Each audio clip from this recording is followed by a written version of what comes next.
morning, Mr. Jenkins. Sir, you're charged with resisting arrest. You're facing up to a year in jail and or a $4,000 fine. We're going to do probable cause. You have the right to remain silent. Anything you say can or will be used against you. You have the right to have an attorney present. If you cannot afford one, one will be appointed to you, sir. Yes, Judge.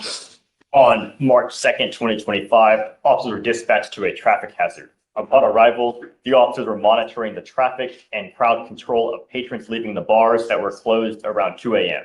At approximately 2:20 a.m., the officers observed an altercation occurring in front of D Bar.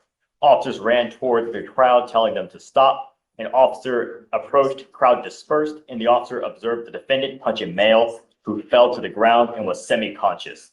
The defendant and the complainant do not know each other. The officer yelled at the defendant to stop and observed the defendant use his right foot to stomp on the complainant's head while he was laying on the— Did you catch that? Stomping on someone's head not once, but twice, first while they were semi-conscious, then completely unconscious. That's more than just resisting arrest. That's potentially felony assault. So why hasn't he— Ground semi-conscious. The officer grabbed the defendant and the defendant tried to stomp on the complainant's head again, who was now unconscious. The officers were successful in taking the defendant to the ground, and the officer told the defendant to place his hands behind his back, but the defendant refused and resisted by holding his hands under him in front of his chest. The officer was able to get his right arm out and behind him, but the defendant continued to resist and hold his left arm under his chest while the officers continued to give orders to put his hands behind his back. The defendant resisted and said he did nothing wrong, and the officers were eventually able to handcuff and detain the defendant.